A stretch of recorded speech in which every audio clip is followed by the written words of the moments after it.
তো শুরু করা যাক পরবর্তী ট্রান্সলেশন। আর এরপর থেকে হয়তো আমি রেগুলার মাফিক ভিডিও আনতে পারবো না, কারণ আমার অফলাইনে ব্যাচ শুরু হয়ে যাচ্ছে, মানে ওইদিকে বেশি প্রেশার, এটা তো তোমরা বুঝতেই পারছো।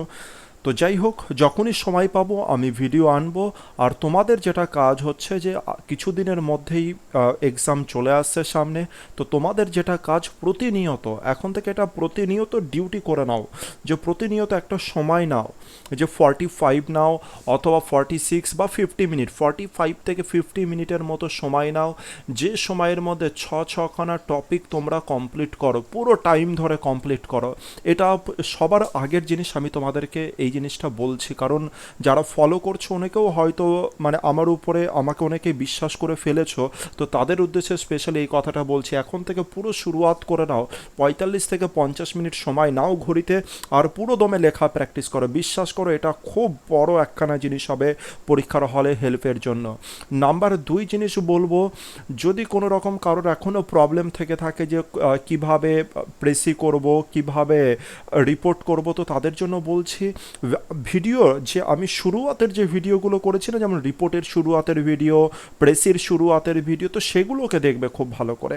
কারণ সেগুলোতে আমি বলেছি, মানে সেইগুলোতে আমি দেখানোর চেষ্টা করেছি কিভাবে তোমরা নিজেরা ইন্ডিপেন্ডেন্ট হবে, মানে স্বাধীনভাবে কোনো কিছু লিখতে পারবে। এমন যেন না হয় যে আমার উপরে নির্ভরশীল হয়ে পড়লে বা অন্য টিচারের উপরে নির্ভরশীল হয়ে পড়লে। একটা টিচার একটা ধরো রিপোর্ট লিখে দিয়েছে, যদি ওই রিপোর্টটা আসে তবে গিয়ে তোমরা হুবহু কপি করে দেবে, তো এইগুলো হচ্ছে কি ডিপেন্ডেন্ট কারোর উপরে। আমি বলতে চাইছি যে যে কোনো টপিক আসুক, যেমনই আসুক না কেন, ইন্ডিপেন্ডেন্ট হওয়ার চেষ্টা করো আর নিজের থেকে লেখার চেষ্টা করো। তো এই প্রবলেম যদি কারোর থাকে তো শুরুয়াতের জিনিসগুলো অবশ্যই করে দেখার চেষ্টা করো, দেখবে হেল্প হবে। তো যাই হোক, শুরু করা যাক আজকের প্যাসেজ। আর খুব ইজি একটা প্যাসেজ নিয়েছি, সাধারণত বিগিনার্সদের জন্যই বলতে পারো এই প্যাসেজটা। দেখে নাও প্যাসেজটা, তোমরা পড়ো আর নিজের থেকে ট্রান্সলেশনও করতে পারো, আর আমি এক এক করে আসছি।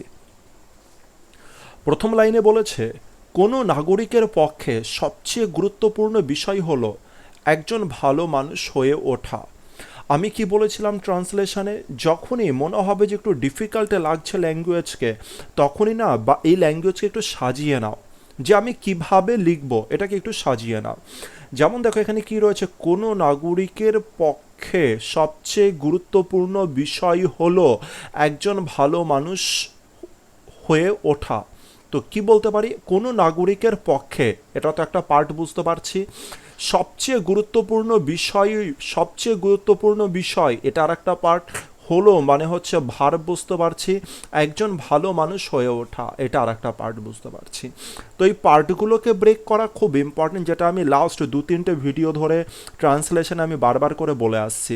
যখনই মনে হবে যে ল্যাঙ্গুয়েজকে তুমি ব্রেক করতে পারছো না, অন্তত তুমি এই জিনিসটাকে দেখো, সেন্টেন্সের দিকে তাকাও আর দেখো যে কটা পার্টে বিভক্ত। কোনো নাগরিকের পক্ষে এটা একটা পার্ট মনে হচ্ছে, তো সবচেয়ে গুরুত্বপূর্ণ বিষয় এটার একটা পার্ট মনে হচ্ছে, হলো এটা তো ভার্ব, এটা বুঝতেই পারছো, একজন ভালো মানুষ হয়ে ওঠা। তো এবার সাজাও, এবার সাজাও যে কিভাবে লেখা যেতে পারে। আচ্ছা, যদি আমরা এরকমভাবে লিখি সবচেয়ে গুরুত্বপূর্ণ বিষয় একজন নাগরিকের পক্ষে, তার মানে এটাকে 1 নাম্বার দিলাম, সবচেয়ে গুরুত্বপূর্ণ বিষয় কোনো একজন নাগরিকের পক্ষে, তাহলে এটা 1 নাম্বার। 2 নাম্বার হয়, কি হয়, একজন ভালো মানুষ হয়ে ওঠা, 3 নাম্বার এটা দিলাম। দেখো তো ঠিক আছে কিনা এবার, সবচেয়ে গুরুত্বপূর্ণ বিষয় কোনো নাগরিকের পক্ষে হলো একজন ভালো মানুষ হয়ে ওঠা। বুঝতে পেরেছি? তো এই জিনিসগুলো না ন্যাচুরালি গড়ে উঠবে যদি তুমি প্র্যাকটিস করতে থাকো। যখনই যে বই থেকেই তুমি প্র্যাকটিস করো না কেন, একটু ভাঙার চেষ্টা করবে, নিজস্বতা তৈরি করার চেষ্টা করবে। যারা জানো না তাদের জন্য বলছি, যারা ইংলিশে একটু উইক আছো তাদের জন্য, যারা জানো এ তো ডাইরেক্ট লিখবে, অসুবিধার কিছু নেই। তো চলো, 1 নাম্বারে কী আছে, সবচেয়ে গুরুত্বপূর্ণ বিষয়, সবচেয়ে গুরুত্বপূর্ণ বিষয়, তার মানে সবচেয়ে, যতগুলো গুরুত্বপূর্ণ জিনিস আছে তার সব থেকে বেশি গুরুত্বপূর্ণ, তো বুঝতেই পারছি সুপারলেটিভ ডিগ্রি হবে। তো গুরুত্বপূর্ণ হচ্ছে ইম্পর্টেন্ট। যদি শুধু আমি গুরুত্বপূর্ণ লিখি তবে তবে কি লিখতে হতো, ইম্পর্টেন্ট লিখতে হতো, কিন্তু গুরুত্বপূর্ণের আগে কি দেওয়া আছে, সবচেয়ে। এই যে সবচেয়ে যেটা আছে এটা সুপারলেটিভকে রিপ্রেজেন্ট করছে, তাই আমি কি দেবো এখানে, মোস্ট দেব। মোস্ট ইম্পর্টেন্ট, কেমন ইম্পর্টেন্ট, সবচেয়ে বেশি ইম্পর্টেন্ট, তাই মোস্ট। আর মোস্ট যেহেতু সুপারলেটিভ ডিগ্রি, তাই তার আগে আমি কি দেবো, দ্য আর্টিকেল আমি ইউজ করব। তো দ্য মোস্ট ইম্পর্টেন্ট বিষয়, এবার বিষয়ের ইংলিশ কি, বিষয়ের ইংলিশ হচ্ছে thing. The most important thing, কার জন্য? কোনো নাগরিকের পক্ষে। For a citizen, for a citizen, কোনো নাগরিকের পক্ষে, ফর আ সিটিজেন। তুমি আর বদলে এনিও দিতে পারো, অসুবিধার কিছু নেই। আ সিটিজেনও দিতে পারো, এনি সিটিজেনও দিতে পারো। কোনো নাগরিকের পক্ষে, কোনো নাগরিক মানে কি? যে কোনো নাগরিকের পক্ষে, যে কোনো নাগরিকের পক্ষে। তাই তুমি এই ক্ষেত্রে এনিও দিতে পারো, এও দিতে পারো। আ সিটিজেন মানে একটা সিটিজেন নয়, আ সিটিজেন মানে হচ্ছে যে কোনো নাগরিকের জন্য। বুঝতে পেরেছি? তারপরে কি হচ্ছে? হলো, হলো মানে কি? হয়। The most important things for a citizen, একজন নাগরিকের পক্ষে সবচেয়ে গুরুত্বপূর্ণ জিনিস হয়। কি হয়? এবার হয়ের ইংলিশটা কি? ইজ, হচ্ছে হয়। এবার কি হয়? একজন ভালো মানুষ হয়ে ওঠা। তো এবার এই পার্টকে লিখবো একজন ভালো মানুষ হয়ে ওঠা। এবার এই পার্টকেও একটু সাজিয়ে নিই, একজন ভালো মানুষ হয়ে ওঠা। হয়ে ওঠা, হয়ে ওঠা বা হওয়া, হয়ে ওঠা বা হওয়া, কি হয়ে ওঠা? একজন ভালো মানুষ। তো চলো এটা লিখেছি। হয়ে ওঠা, হয়ে ওঠা বা হওয়া এর ইংলিশকে লিখতে পারি টু বিকাম। টু বিকাম মানে হওয়া, হয়ে ওঠা। বুঝতে পেরেছি? বিকামের বদলে আমি যদি চাইতাম যে শুধুমাত্র বি লিখবো, এটা দুটোই সিমিলার মিনিং দেবে। টু বি, টু বিও দিতে পারি, টু বিকামও দিতে পারি। কি হওয়া? কি হওয়া? আ গুড পারসন হওয়া। বুঝতে পারলাম? তো সিম্পল জিনিস, একবার যদি ব্রেক করা শিখে যাও কোনো রকম অসুবিধা নেই। এটা তো খুব সিম্পল একটা ল্যাঙ্গুয়েজে ছিল, তাই এটা এত ইজি মনে হচ্ছে। যদি ডিফিকাল্ট ল্যাঙ্গুয়েজও থাকতো না, ব্রেক শিখে গেলে খুব ইজিলিভাবে তোমরা কিন্তু পরীক্ষার হলে করতে পারো বা প্র্যাকটিস করো। এটা খুব ইম্পর্টেন্ট জিনিস। তো আমার সেন্টেন্সটা কেমন দাঁড়ালো? The most important things for a citizen হয় টু বিকাম, হওয়া আ গুড পারসন। চলে আসি দ্বিতীয় নাম্বার লাইনে। তাকে অবশ্যই তার ব্যক্তিগত জীবনে সৎ, ন্যায়পরায়ণ এবং সদয় হবার চেষ্টা করতে হবে। তো তাকে আচ্ছা, এই সেন্টেন্সকে না একটুখানি ভালো করে বুঝতে হবে। তাকে অবশ্যই, এই যে সেন্টেন্স যেটা আমরা দেখতে পেলাম যখন আমরা প্যারাগ্রাফ পড়ছিলাম না, তখন এটা বুঝতে পারলাম একজন নাগরিকের কথা বলছে। একজন নাগরিক মানে একটা দেশের একজন ভালো মানুষ হয়ে ওঠা, মানে একজন বলতে পারো একজন ভালো নাগরিকের কথা বলছে। মানে এই প্যারাতে টোটাল এই জিনিসটা সম্পর্কেই বলছে। তো কি বলেছে? তাকে অবশ্যই, তাকে মানে কি? একজন নাগরিককে, একজন ভালো নাগরিককে অবশ্যই তার ব্যক্তিগত জীবনে সৎ, ন্যায়পরায়ণ এবং সদয় হবার চেষ্টা করতে হবে। বুঝতে পারলাম? তো তাকে অবশ্যই, হি মাস্ট, তাকে অবশ্যই, অবশ্যই ইংরেজি কি দিলাম? মাস্ট। মাস্ট আমাদের কি? Modal auxiliary verb. এখানে চাইলে আমরা অট টুও ইউজ করতে পারি, অট টু ও ইউজ করতে পারি। অট টু, মাস্টের বদলে অট টু ইউজ করতে পারি, কারণ এটা নৈতিকতাকে রিপ্রেজেন্ট করছে। অট টু যে মোডাল ভার্ব আছে এটা নৈতিকতাকে রিপ্রেজেন্ট করছে। আমরা চাইলে অট টু ইউজ করতে পারি। এখানে কি রয়েছে? হি মাস্ট, সে, তাকে অবশ্যই ট্রাই করতে হবে, মানে চেষ্টা করতে হবে। কি চেষ্টা করতে হবে? অনেস্ট হওয়া, তার অনেস্ট হওয়া, জীবনে কি হওয়া? অনেস্ট হওয়া, ন্যায়পরায়ণ হওয়া এবং সদয় হওয়ার। হি মাস্ট ট্রাই, তাকে অবশ্যই চেষ্টা করতে হবে। কি হওয়া? টু বি মানে হওয়া। কি হওয়া? অনেস্ট হওয়া। কি হওয়া? কাইন্ড হওয়া। বুঝতে পেরেছি? আচ্ছা, কিসে অনেস্ট আর এই জিনিসগুলো হতে হবে? তার ব্যক্তিগত জীবনে, তার ব্যক্তিগত জীবনে তাকে এই জিনিসগুলো হতে হবে। ইন হিজ পার্সোনাল লাইফ বা প্রাইভেট লাইফ, দুটো একই জিনিস। তো দেখো সেন্টেন্সটা আরেকবার দেখার চেষ্টা করি যে বাংলাটাকে কিভাবে ব্রেক করা ছিল। তাকে অবশ্যই চেষ্টা করতে হবে, চেষ্টা করতে হবে, এটাই তো ভার্ব ছিল আমাদের। তাকে অবশ্যই চেষ্টা করতে হবে, এটাই তো ভার্ব ছিল, চেষ্টা করতে হবে। তো এটাই আমি এখানে লিখেছিলাম, তাকে হি দিয়েছিলাম, অবশ্যই মাস্ট দিয়েছিলাম, তারপরে চেষ্টা করতে হবে ট্রাই টু বি, চেষ্টা করতে হবে। কি চেষ্টা করতে হবে? সৎ, ন্যায়পরায়ণ এবং হচ্ছে সদয় হওয়ার চেষ্টা করতে হবে। তো সেটা লিখেছি অনেস্ট অ্যান্ড কাইন্ড হতে হবে। আচ্ছা, কোথায় হতে হবে? তার জীবনের কোন জায়গায় হতে হবে? এই যে যেটা গোল করে দেওয়া আছে সেটাই, তার ব্যক্তিগত জীবনে তাকে এই জিনিসগুলো হতে হবে। In his personal life. চলে আসি পরের সেন্টেন্সে। এটাই তার প্রাথমিক কর্তব্য, এটাই তার প্রাথমিক কর্তব্য। একে কিভাবে ব্রেক করব? এটাই হয় তার প্রাথমিক কর্তব্য, এটা হয় তার প্রাথমিক কর্তব্য। তো এখানে হয় যেটা আছে সেটা উজ্জ্ব আছে, এই জিনিসগুলো বুঝে যাবে যখনই কিছু জিনিস প্র্যাকটিস করবে না, ট্রান্সলেশন, এগুলো অনায়াসে বুঝে যাবে। তো এটা হয় তার প্রাথমিক কর্তব্য, এটা মানে দিস, এটা বলেছে তাই দিস। যদি বলতো ওটা, তবে করতাম দ্যাট। বুঝতে পারলাম? এটা হয় তাই আমি ইজ দিয়েছি। তার প্রাথমিক কর্তব্য, তার মানে হচ্ছে হিজ প্রাইমারি কর্তব্য হচ্ছে ডিউটি। এটা তো সবাই জানো তোমরা। চলো আসে পরেরটা, এর কারণ বোঝা কঠিন নয়। এর কারণ বোঝা কঠিন নয়। আচ্ছা, এর কারণ মানে কার কারণ, ভালো করে বোঝো। এর কারণ মানে কোন কারণ? এর কারণ মানে হচ্ছে এই যে কোনো একজন নাগরিককে যে সৎ, ন্যায়পরায়ণ আর সদয় হতে হবে, এই যে কারণটা রয়েছে সেটা বোঝা কঠিন নয়। এবার দেখো প্যারাগ্রাফে না এই ট্রান্সলেশনের মধ্যেও কিছু অন্তর্নিহিত ব্যাপারও থাকে। একটা ট্রান্সলেশন যখন দেওয়া থাকে না, সাধারণত সেটা একটা প্যারাগ্রাফ আকারে দেওয়া থাকে। প্রথম লাইনের সাথে দ্বিতীয় লাইনের কোনো ম্যাচ থাকে, দ্বিতীয় সাথে তৃতীয় লাইনের একটা ম্যাচ থাকে। তো টোটাল প্যারাগ্রাফে কি বলতে চাইছে সেই অনুসারেও না কোনো কোনো সময় ভার্ব ইউজ হয়ে যায়, কোনো কোনো সময় মোডাল ভার্ব ইউজ হয়ে যায়, সেগুলো কিন্তু ইম্পর্ট্যান্ট। এই যে যখনই মানে একদম বেসিকের ক্ষেত্রে এগুলোকে না মাথায় রাখলেও চলবে, কিন্তু যখন তোমার বেসিকের লেভেলটা পার করে তুমি যখন তার উপরের লেভেলে উঠে গেছো, তুমি যখন হচ্ছে 10-এর মধ্যে তুমি যদি 8 বা 9 পেতে চাও, তবে তোমাকে কিন্তু এই দিকে অবশ্যই নজর দিতে হবে। এবার দেখো, এর কারণ বোঝা কঠিন নয়। এর কারণ বোঝা কঠিন নয়। এবার চলো, এর কারণ বোঝা কঠিন নয়, কারণটা কার? এর কারণ, কারণ এর কারণ, তো সেটা লিখেছে দ্য রিজন ফর দিস। এর কারণ, সেটাকে কি লিখছে? কারণ। কার কারণ? এর কারণ। দ্য রিজন ফর দিস, এর কারণ বোঝা কঠিন নয়। আচ্ছা, এর কারণ বোঝা কঠিন নয় তার মানে কি এর কারণ বোঝাটা আমাদের পক্ষে উচিত, এই রকম বোঝাতে চাইছে।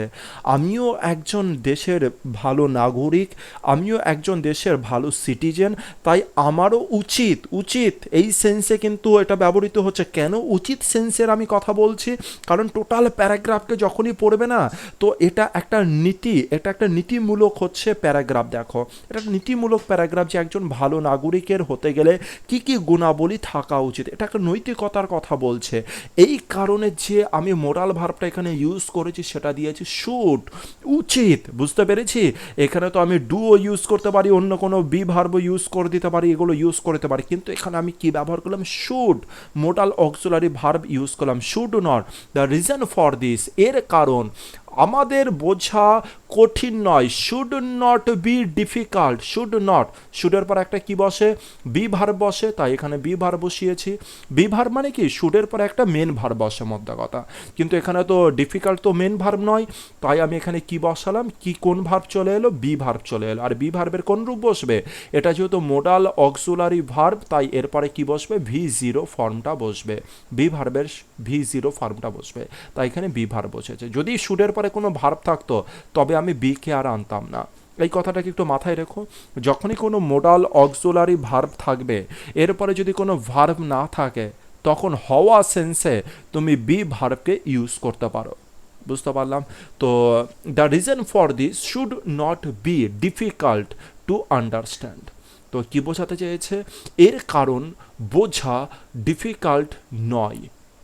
বুঝতে পারলাম? এবার সব থেকে ইম্পর্টেন্ট জিনিস যেটা ছিল এই শুডের ব্যাপারটা, এটাই তোমাদেরকে আমি বোঝাতে চাইছিলাম যে শুড কেন ইউজ করলাম। শুড এখানে কোনো জায়গায় কি শুড মনে হচ্ছে যে শুড ইউজ করাটা উচিত হবে, কিন্তু শুড কেন ইউজ করলাম? পুরো সেন্টেন্স যখনই পড়বে যে একজন নাগরিক হিসাবে এর কারণটা বোঝা আমাদের জন্য ডিফিকাল্ট হওয়া উচিত নয়, এটাই বোঝাতে চেয়েছে। বুঝতে পেরেছি? চলে আসি পরের সেন্টেন্সে। কোনো রাজ্য বা নগরের, দেখো উপরের সেন্টেন্সটাকে না তুমি যদি অন্য কোনো রকম ভার্ব ইউজ করে দিতে, শুডের বদলে অন্য কোনো ভার্বও যদি ইউজ করতে, কোনো অসুবিধা ছিল না। কিন্তু যখনই এক্সামিনার এই শুডকে দেখবে না, তোমার নাম্বার 1 নাম্বার হলেও কিন্তু বেড়ে যাবে। কারণ বুঝতে পারবে যে এ সঠিক নলেজে প্যারাগ্রাফটাকে পড়েছে আর ট্রান্সলেশন করছে, মানে ডেপথ জিনিসটা রয়েছে। শুধুমাত্র ইংলিশ ট্রান্সলেশন করতে জানলাম এটা জানলে চলবে না, সেন্সও জানতে হবে। চলে আসি লাস্ট সেন্টেন্সের দিকে। কোনো রাজ্য বা নগরের মঙ্গল মূলত নির্ভর করে তার নাগরিকদের নৈতিক চরিত্রের উপর। তো এবার একে আমি কিভাবে ব্রেক করব? কোনো রাজ্য বা নগরের মঙ্গল, কোনো রাজ্য বা নগরের মঙ্গল, তো আমি এখান থেকে এই পর্যন্ত একটা পার্ট বলতে পারি। কোনো রাজ্য বা নগরের মঙ্গল মূলত নির্ভর করে, নির্ভর করে তার মানে এটা বুঝতেই পারছো ভার্ব এটা রয়েছে নির্ভর করে। আর নির্ভর করেটা কেমন নির্ভর করে? মূলত নির্ভর করে কিসের উপরে নির্ভর করে? তার, তার মানে কি এই যে যে স্টেট রয়েছে, যে রাজ্য রয়েছে বা নগর রয়েছে তার কথা বলেছে, তার মানে কোনো ব্যক্তি নয়, রাজ্য বা নগর তার নাগরিকদের নৈতিক চরিত্রের উপরে। তাহলে হচ্ছে নির্ভর করে, এখান থেকে নিয়ে এই পর্যন্ত আর একটা পার্ট বলতে পারি। তো দেখো, কোনো রাজ্য বা নগরের মঙ্গল, এটা একটা পার্ট। মূলত নির্ভর করে, এটা আর একটা পার্ট, এখানে ভার্ব রয়েছে। তার নাগরিকদের নৈতিক চরিত্রের উপরে, এটা আর একটা পার্ট রয়েছে। তো এটাকে দেখে কি মনে হচ্ছে যে এটা কি সাজানো গুছানো রয়েছে নাকি এটা সাজাতে হবে? যদি আমি এরকম বলতাম মূলত নির্ভর করে তার নাগরিকদের নৈতিক চরিত্র কোনো রাজ্যের নগরের মঙ্গল, তবে ঠিক বোঝাচ্ছে? একদম ঠিক বোঝাচ্ছে না। কিন্তু এই সেন্টেন্সকে যদি আমি পড়ে দেখি, কোনো রাজ্য বা নগরের মঙ্গল মূলত নির্ভর করে তার নাগরিকদের নৈতিক চরিত্রের উপরে, তো এটা তো একদম সঠিক মনে হচ্ছে। তো এটা 1 নম্বর আছে, এটা 2 নম্বর হবে, আর এটা 3 নম্বর হবে, মানে এটা সাজিয়েই দিয়েছে আমাদেরকে। তো চলো এবার 1 নম্বরকে লিখি, কোনো রাজ্য বা নগরের মঙ্গল। তো একে কি এরকমই লিখে দেবো, কোনো রাজ্য বা নগরের মঙ্গল? না, মঙ্গল কোনো রাজ্য বা নগরের মঙ্গল হবে। কার মঙ্গল হবে? কোনো রাজ্য বা নগরের। ইংলিশ তো এরকমই লেখে, আমরা জানি। তো মঙ্গলকে আমি কি লিখতে পারি? ওয়েলফেয়ার বলে লিখতে পারি, বা ওয়েলবিংও দিতে পারি আমরা। The welfare, car welfare? Of a state or a city, কোনো রাজ্য বা নগরের ওয়েলফেয়ার, কোনো রাজ্য বা নগরের মঙ্গল। এটাকে ইংলিশে কি লিখলাম? মঙ্গলকে আগে দিয়ে দিলাম, the welfare of state or a city. তারপরে কি বলছে? নির্ভর করে, নির্ভর করে মানে ডিপেন্ডস অন। ডিপেন্ডের সাথে কি বসে? সাধারণত অন প্রিপোজিশন বসে, তাহলে ডিপেন্ডস অন। আচ্ছা, এবার প্রশ্ন হচ্ছে ভার্বের সাথে কেন এস যুক্ত হলো?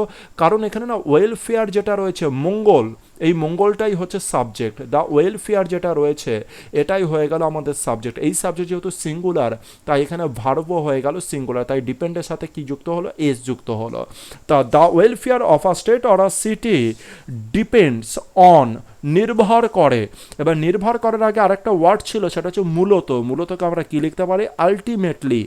আলটিমেটলি ডিপেন্ডস অন, আচ্ছা কার উপরে নির্ভর করে?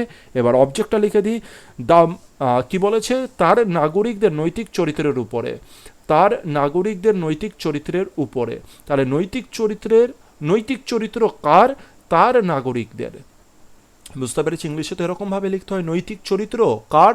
তার নাগরিকদের। তো ডিপেন্ডস অন মানে নির্ভর করে, দ্য মোরাল ক্যারেক্টার মানে নৈতিক চরিত্রের, কার নৈতিক চরিত্র? Of its citizen. ইটস মানে বুঝতে পেরেছি তো, তার যেটা বারবার করে বলছিলাম না, সেটাই বলছে এখানে, ইটস সিটিজেন। ইটস মানে বোঝাচ্ছে কোনো রাজ্য বা নগরের হচ্ছে নাগরিকদের কথা। তো দেখো, খুব ইজিভাবে করা যেতে পারে, খুব ইজি, শুধুমাত্র একটুখানি আইডিয়া রাখো। জাস্ট হচ্ছে দেখো যে অন্যান্য টিচারও দেখো একটু, অন্যান্য বিভিন্ন রকম বইকেও ফলো করো যে ওনারা কিভাবে করছে, কিন্তু কঠিনের দিকে যাবে না যে খুব কঠিন কঠিন ল্যাঙ্গুয়েজ লিখতে হবে, ভোকাবুলারি দিতে হবে, না ওরকম নয়। সেন্সটাকে ধরে নাও, এটা মনে রাখো ক্লার্কশিপের পরীক্ষা, এত আইসিডিএস এর পরীক্ষা, ক্লার্কশিপের পরীক্ষা, এগুলোই তো তোমরা দিতে যাচ্ছ। খুব হাই ফাই ভোকাবুলারি লিখতে হবে এমনটা দরকার নেই। আর যদি অতিরিক্ত হাই ফাই ভোকাবুলারি লিখে দাও, যে হচ্ছে এমন নিজেকে যদি শো আপ করার চেষ্টা করো যে হচ্ছে এক্সামিনারের কাছে যে আমি এই জানি, আমি ওই জানি, সাপোজ ধরো এক্সামিনারই ওই জিনিসটা জানলো না, তুমি যেটা লিখে দিলে, তবে কি সেটাকে ভাবছে যে খুব ভালো ইমপ্রেশন পড়বে? কখনোই না। এটা কিন্তু খুব একটা ভালো জিনিস হবে না। তো নর্মাল চলতি বা তার থেকে একটু ভালো ক্যাটাগরির যে ভোকাবুলারি আছে সেগুলোকে ইউজ করার চেষ্টা করবে। আর যেটা ইউজই হয় না, মানে কোন একটা এক্সামিনার কোনটা জানবে না? যে ভোকাবুলারি ইউজই হয় না সেই ধরনের ভোকাবুলারি জানবে না। অনেক ভোকাবুলারি আছে যেগুলো চলতি, মানে যেগুলো সবসময় ইউজ হয়। কিছু কিছু ভোকাবুলারি আছে যেগুলো ইউজই হয় না, যেগুলো ইউজ হয় না একজন এক্সামিনারের পক্ষে এটা হতেই পারে, তার নলেজে নাই থাকতে পারে। তো ওরকম যদি ভোকাবুলারি লিখে দিয়ে সে ভাবো যে আমি বিশাল কিছু করে দিয়েছি, তো সেটা কিন্তু খুব একটা ভালো সাইন হবে না। এই কথাটা মাথায় রেখো। চলতি ল্যাঙ্গুয়েজেই লেখো, সহজ ভাষায় লেখো, সরল ভাষায় লেখো, মানে যারা উইক আছো এই ইংলিশ ল্যাঙ্গুয়েজে তাদের জন্য বলছি। আর কোনো রকম ভয় পেও না, সামনে এক্সাম রয়েছে, যত তাড়াতাড়ি এক্সাম হবে তত বেটার। আর প্রতিনিয়ত হচ্ছে খাটতে থাকো, খাটতে থাকো, দিন রাত এক করে দাও। আর অন্তত হচ্ছে 1 ঘন্টা সময় নাও, মানে হচ্ছে 45 থেকে 50 মিনিট সময়ে 6টা টপিক অবশ্যই করে লেখো। হাতের লেখা সুন্দর করে নিয়ে সমস্ত কিছু লেখা শুরু করো। এখন থেকে যদি শুরু না করো তবে কিন্তু সিলেকশন হওয়ার থেকে দূরে চলে যেতে পারো। কারণ মনে রেখো, এবার প্রায় 66,000ই মনে হয়, 66,000 ক্যান্ডিডেট কিন্তু পাস করেছে প্রিলিতে। সুতরাং খুব সতর্কভাবে থাকো, মানে নিজের স্ট্র্যাটেজি খুব ভালোভাবে রেখে কাজ করো। দেখবে হচ্ছে আসল জায়গায় পৌঁছাতে কোনো অসুবিধা হবে না। আর নিজের উপরে ডিপেন্ডেন্ট হবে, নিজের উপরে নির্ভরশীল হও, অন্যের উপরে নয়। অন্য সবার দেখো, কিন্তু নিজের সেন্সটাকে গড়ে নিও, এটাই তোমাদের বলতে চাইছি। তো যাই হোক, আমি যখনই সময় পাবো আমি ভিডিও অবশ্যই করব তোমাদের জন্য।